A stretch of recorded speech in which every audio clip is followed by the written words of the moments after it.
Olá para você!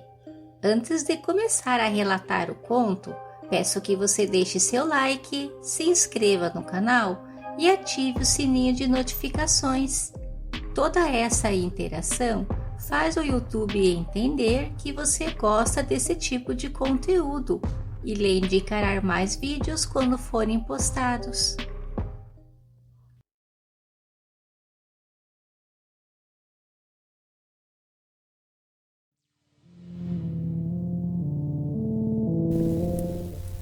Jamais esquecerei do que me foi contado naquela tarde de novembro de 1989, muito menos do senhor que me contou.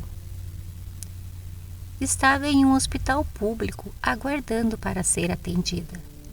Nesse hospital, nós pacientes tínhamos hora para chegar, que era 13 horas, e o atendimento era por ordem de chegada. Havia 3 consultórios onde 3 médicos atenderiam mais ou menos 40 pacientes. Sendo assim, eu sabia que seria uma das últimas a ser atendida e que esperaria umas 3 horas. Por sorte, havia 2 cadeiras vazias no canto da sala, na primeira fileira. Escolhi uma e fiquei assistindo TV, que noticiava sobre a queda do Muro de Berlim. Passei a observar aquela sala de paredes brancas, cadeiras de assento de plástico de cor cinza, cuja cor estava bem desbotada, e as pernas de metal levemente enferrujadas. Móveis que ali estavam de cores apagadas por conta do tempo. Certa vez me informei por pura curiosidade, pois era paciente daquele nosocômio já há algum tempo, e soube que a maioria daquele mobiliário tinha quase 30 anos, estando ali desde a inauguração do hospital em 1961. Então, paredes brancas, móveis desgastados, cadeiras nada confortáveis e a TV. A bênção da TV que ajudava a passar as horas. Formavam o ambiente no qual eu permaneceria por 3 horas. Com sorte 2, até ser chamada pelo médico. Quando uma voz do meu lado direito, naquela cadeira a par da parede, me tirou a atenção, a qual até aquele momento era um mesclado de pensamentos sobre o ambiente no qual me encontrava e o noticiário da TV. Ouvi a pergunta. Moça, você sabia que esse hospital foi construído no mesmo ano que o Muro de Berlim? Sim, eu respondi virando levemente minha cabeça para ele. Sei sim. Pois bem, essa notícia aí me fez lembrar do ano de 1961. Esse ano marcou muito minha vida. Analisei rapidamente o senhor ao meu lado. Na casa entre 65 e 70 anos. Devia ter sido muito bonito quando jovem. Seu rosto bem marcado por rugas profundas. O pouco cabelo que tinha era branco e ralo. Olhos verdes. Olhar de gente humilde e um jeito de falar calmo, mas firme. Suas roupas eram de um tom claro, nada marcante. Engraçado que eu não vi quando foi que ele se sentou ao meu lado. Para isso, ele teria que passar na minha frente e eu ouviria, pois passaria na frente da TV que eu estava assistindo. Bom, pensei. Estava tão concentrada no noticiário e em meus pensamentos, né? E ele continuava a falar. A moça quer ouvir um caso meu? Já que estamos no mesmo barco? Na minha mente respondi, não, quero continuar a ouvir o noticiário da TV. Mas respondi simplesmente, sim. A moça acredita no sobrenatural? me perguntou o Senhor. A pergunta me pegou totalmente desprevenida. Minha reação foi um risinho de lado e incrédulo, uma expressão de interrogação com as sobrancelhas. Não soube como reagir. Era uma pergunta cuja resposta era muito íntima. Eu conhecia aquele senhor há 3 minutos e ele me fez aquele questionamento. Do nada. No meu entendimento, Jesus Cristo na Terra viveu passagens sobrenaturais, bem como situações envolvendo Chico Xavier. Relatos de aparições que meu tio conta são sobrenaturais. Então, se eu acredito, virei totalmente o tronco para o lado direito, tentando uma posição mais confortável naquela cadeira que ameaçava quebrar seu plástico duro e ressecado. Vamos fazer assim, disse eu. O senhor me conta a sua história e daí eu digo se acredito ou não no sobrenatural. No momento que me ajeitei na cadeira, percebi que algumas pessoas que estavam sentadas atrás de nós me olharam surpresas, com ar de incômodo e se entreolharam. Fiquei envergonhada. Devia ter falado muito alto a frase que era para ele me contar a história. Daí eu opinaria se acreditava ou não no sobrenatural. Mas fiz de conta que não era comigo. Ele consentiu com a cabeça e, mirando à nossa frente um ponto invisível na parede branca, ele começou. Eu estava com 40 anos. Morava numa pequena cidade a 200 quilômetros daqui, daquelas cidadezinhas que, quando passa por ela, se piscar, perde a paisagem da cidade, de tão pequena que é. Nunca tive uma profissão definida, sempre fui um faz-tudo. Naquela época não existiam os direitos trabalhistas, como nos dias de hoje. Eu trabalhava no que aparecia. Todo final de ano, eu trabalhava temporariamente como classificador de folhas de fumo, na única fábrica da cidade que contratava para trabalhar por 4 meses. Eu ficava despreocupado nesse período. Era garantida a festa de Natal e os presentinhos dos meus piás. Mas naquele ano de 1961, o Senhor fitou mais ainda aquele ponto invisível na parede branca. O verde de seus olhos se intensificara e continuou sua história, como se eu nem estivesse ali. Ele estava em transe, absorto em suas lembranças, como se estivesse falando para si mesmo e não para mim. E continuou. Ocorreu uma geada muito intensa e matou quase toda a plantação de fumo. Uma porção de caboclo não foi contratado por falta de serviço, inclusive eu. Em uma manhã de meado de outubro, estava tomando um gole de café na cozinha e ouvindo no rádio que falava sobre a inauguração desse hospital aqui, quando batem à minha porta. Era o piá do Sr. Jurandir, que morava na rua de baixo. Me disse que seu pai queria falar comigo e que era para eu ir lá no cemitério. Fui ver com ele o que queria, não tinha nada para fazer mesmo. O Sr. Jurandir era o coveiro do também único cemitério da cidade, que ficava a cerca de 30 minutos da minha casa indo a pé. Ele soube que eu não tinha sido contratado pela fábrica de fumo. Me contou que na administração do cemitério estavam contratando. Agradeci ao Sr. Jurandir e fui ver com o responsável. Comecei a trabalhar naquela mesma noite. Na conversa com o responsável pela administração do Cemitério da Paz, ele estava precisando de alguém com o meu perfil, um faz-tudo, para substituir o velho Manfredo, vigia noturno que não fazia nada. Quem diria que seu Manfredo iria aposentar um dia? Tinha comigo que ele beirava uns 100 anos, pois eu já era piá e ele já trabalhava no cemitério. Diziam as más línguas que ele ia no cemitério tão somente para dormir. Foi nesse momento que o Senhor me olhou e sorriu, saindo daquele transe, tomando conta de onde estava, bem como da minha presença.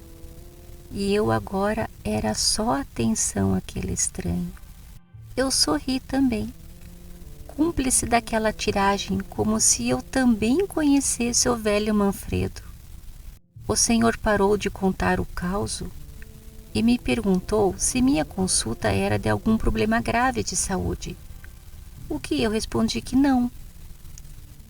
Me senti na obrigação de replicar-lhe a pergunta.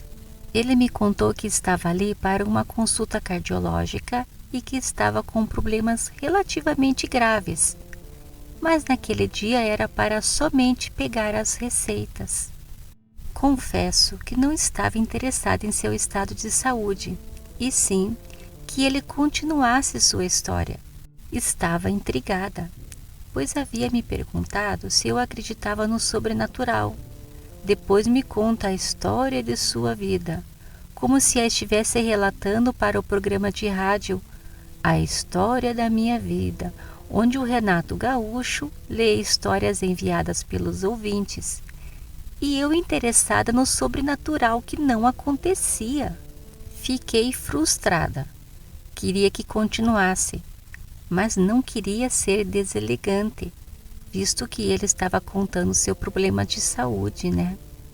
Fiquei a olhá-lo, como que o incentivando que continuasse a falar sobre sua doença, demonstrando assim educação.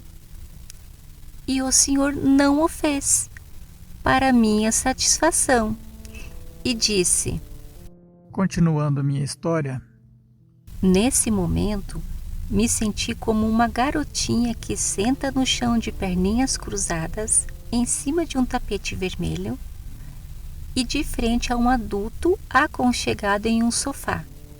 E essa garotinha vai ouvir desse adulto, pela primeira vez, a história do lobo mau e Chapeuzinho Vermelho. O Senhor prosseguiu. as noites de outubro eram de temperaturas bem agradáveis. Meu serviço consistia em vigiar o cemitério, o qual não era grande. Nunca me informei quantas pessoas estavam enterradas lá nessa década, mas acho que não passavam de 100. Trabalhei por muitos anos lá e o máximo que aconteceu foi a invasão de alguns adolescentes que pulavam um muro, tão somente para depois saírem correndo quando eu aparecia. Como me disse o responsável pelo cemitério, eu trabalharia como vigia noturno e faria o que mais fosse preciso, pois o cemitério precisava de manutenção em geral. Éramos apenas 4 funcionários no cemitério: o administrador, eu, Sr. Jurandir e o zelador. Todos nós éramos faz-tudo. Minha imaginação fluiu enquanto ele falava. Fiquei os imaginando como os caça-fantasmas faz tudo do Cemitério da Paz, pois o filme Caça-Fantasmas era a sensação da década de 80. Estava divagando se apareceria na história algum geleia, quando voltei a atenção a ele novamente, pois ele discorria o assunto. Fiquei somente como vigia nos primeiros dias, para me ambientar, foi o que disse o administrador. As 2 primeiras noites foram calmas. Bom, não podia esperar outra coisa. Comecei a compreender o velho Manfredo. Por ainda não conhecer a rotina, as noites passaram muito rápidas. Eu tinha que percorrer a extensão do cemitério. De vez ou outra, ouvia um barulho aqui, outro ali, que constatava ao mirar minha lanterna que era ocasionado por gatos ou corujas. Minha terceira noite, comecei a reparar nas fotos e nomes das lápides dos túmulos. Me deparava com alguns nomes de pessoas que conhecera outrora. Alguns eu havia apertado a mão, Outros conhecia de vista. Sabia que haviam falecido, mas também ficava surpreso por ver alguns rostos que eu nem sabia que haviam se passado. Pessoas boas, pessoas de caráter duvidoso, alguns túmulos muito bem conservados. Outros pareciam um caixote de cimento com falta de tijolos. Pensei que talvez esses seriam os que eu teria que fazer manutenção. Enquanto o senhor relatava sobre nomes nas lápides e fotos, também comecei a recordar de pessoas do meu convívio que haviam falecido. É uma coisa louca, né? De repente, coisas bobas que damos importância, como combinar o sapato com a blusa. Pior ainda, deixar de sair com amigos para ver a novela das 7. Fica tudo sem sentido. Percebe-se o que realmente tem valor. Algo dentro do peito fica solto. E o senhor continuava a falar sobre a rotina de observar mais nomes nas lápides dos túmulos. Minha professora do primário? Puxa, saudade daquele tempo de inocência. Seu Agenor, o único barbeiro da cidade, deixou seu filho para continuar o trabalho. Passei pelos túmulos dos anjinhos, gêmeos falecidos com 7 dias. Seriam os únicos gêmeos da cidade. E eu já havia me acostumado com a rotina. Puxa, tive mesmo a sorte grande em trabalhar aqui, pensei na época. Devo a geada, senão estaria lá na fábrica de fumo, com certeza. Já havia feito alguma manutenção durante o dia, pois sabia desempenhar serviços que os outros não sabiam, principalmente na parte elétrica e hidráulica. Quando trabalhava de dia, não trabalhava à noite. Coveiro ou faxineiro me substituíam. No final do ano, nós 4... Logo já veio à minha mente. Os não caçam nenhum fantasma, faz tudo do cemitério da paz. Porque eu já estava decepcionada com a história e perdendo o interesse. Nos programamos para que 2 trabalhassem na semana do Natal e 2 na semana do Ano Novo. Estava perfeito. Tinha meu salário, festa de Natal e presente para os piás. Ainda teria uma semana de folga. Eu e o administrador trabalharíamos na semana do Ano Novo. Puxa, foi muito bom. Viajei com minha família para a casa dos meus pais. Não os via há muitos anos. Passamos o Natal com eles. Dia 26 de dezembro, estava de volta ao serviço e fiquei sem contato com ninguém de lá, pois quando chegava o administrador já havia ido embora. E quando eu saía, ele não havia chegado ainda. Em dias normais, eu sempre via o zelador, mas como ele não viria uma semana inteira, fiquei sem contato. Já no dia 26, estava eu voltando da minha ronda dos túmulos, e quem eu vejo sentado na cadeira em frente à administração? Dormindo? Com a cabeça pendendo para o lado? Quando eu ia responder que era o senhor não faz nada, ele disse: Seu Manfredo. Novamente nós 2 sorrimos. Eu novamente, como se conhecesse o velho Manfredo. Me aproximei dele e pensei: como será que ele entrou? Bom, ele tinha as chaves, né? Deve não ter devolvido. Eu falei: Boa noite, seu Manfredo. Tudo bem com o senhor? Ele me olhou e respondeu: Boa noite. Agora sim. Tudo bem comigo, sim. Posso saber por que o senhor está aqui? Soube que você está trabalhando no meu lugar? Está gostando? Consenti com a cabeça. Essa semana é do Ano Novo, né? Perguntou-me ele. Consenti positivamente, novamente com a cabeça. Seu Manfredo falou: Pois sabe que foram muitos anos nessa cadeira? Décadas. Noite após noite. E sempre na semana do Ano Novo, e era que trabalhava. Minha senhora sempre viaja para a casa de parentes nessa data do ano. Parentes que eu não me dou bem. Então ela sempre vai e eu sempre fico. Consenti pela terceira vez. Você se incomoda de eu ficar contigo? Não quero ficar sozinho. Claro que não me importo, respondi. Seu Manfredo ficou comigo até o dia 31 de dezembro de 1961. Dormia a maior parte do tempo. Era só eu sair fazer a ronda no cemitério que, ao eu voltar, ele estava roncando, equilibrando-se na cadeira. Ele não saía dela, como que estivesse grudado. Eu chegava e ele já estava lá. Eu ia embora e ele dizia que já ia em seguida. Quando ele estava acordado, conversávamos sobre tudo. Sobre as pessoas que conhecíamos em comum, sobre os serviços por onde eu passei. Ele me falava de sua família, eu da minha.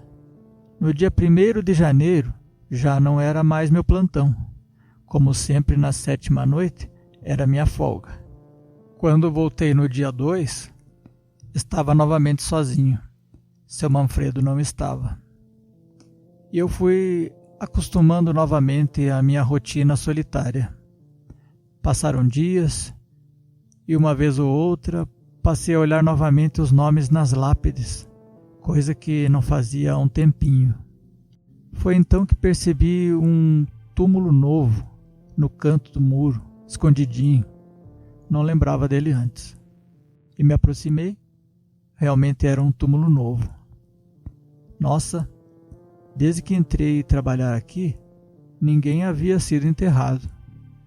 Mirei a lanterna para a lápide e a data do enterro era 26 de 12 de 1961. E a foto era...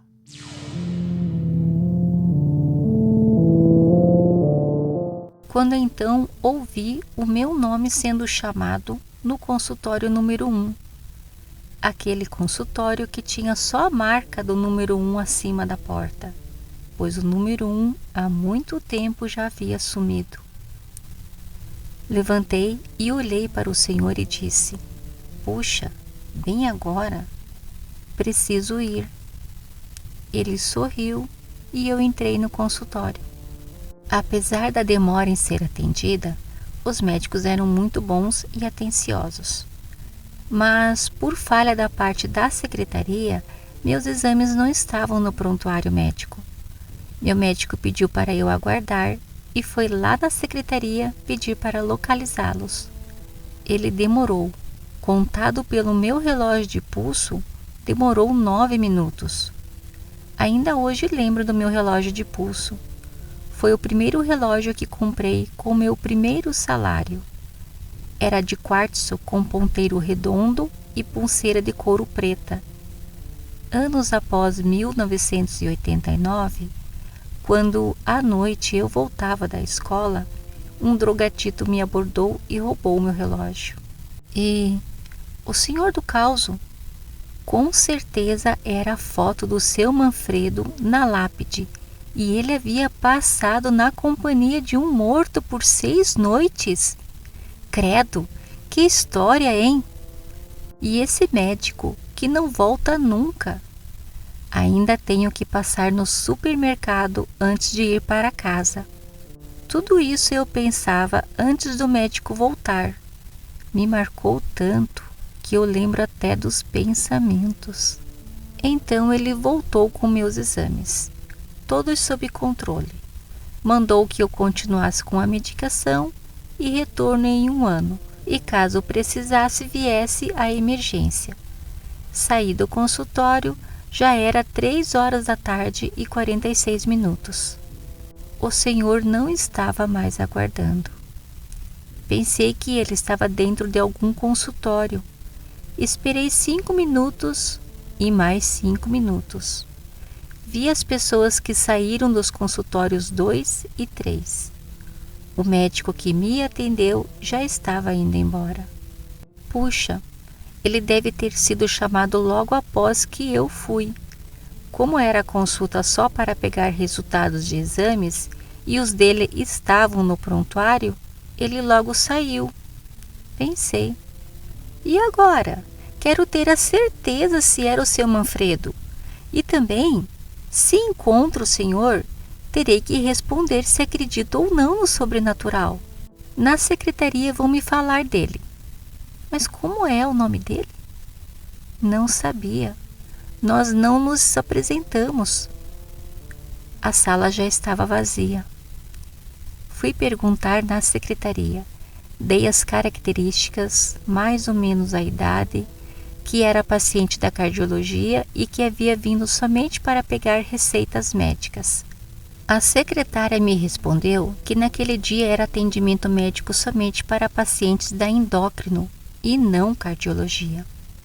Olhou uma a uma as fichas de todos nós pacientes, que estavam cuidadosamente organizadas em sua mesa, e após uns minutos me disse que a pessoa de mais idade naquele dia estava com 51 anos e era uma mulher. Estranho.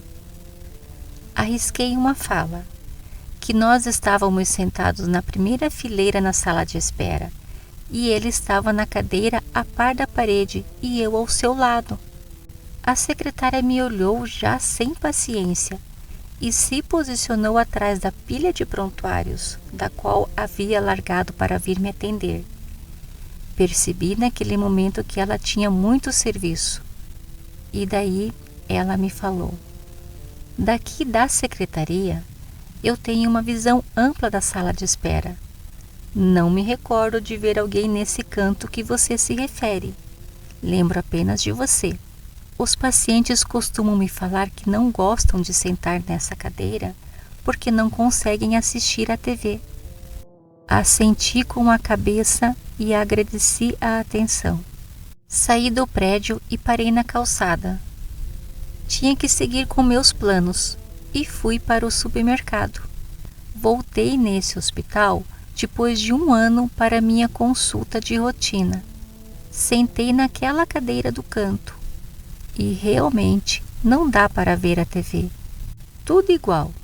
As cadeiras, o mobiliário, a mesma secretária, as paredes brancas, mesmo sistema. Por anos consultei nesse mesmo local e nunca mais vi aquele senhor. Já faz tempo que tenho convênio médico e não frequento mais esse hospital público. Mas jamais esquecerei do que me foi contado naquela tarde de novembro de 1989. Muito menos do senhor que me contou.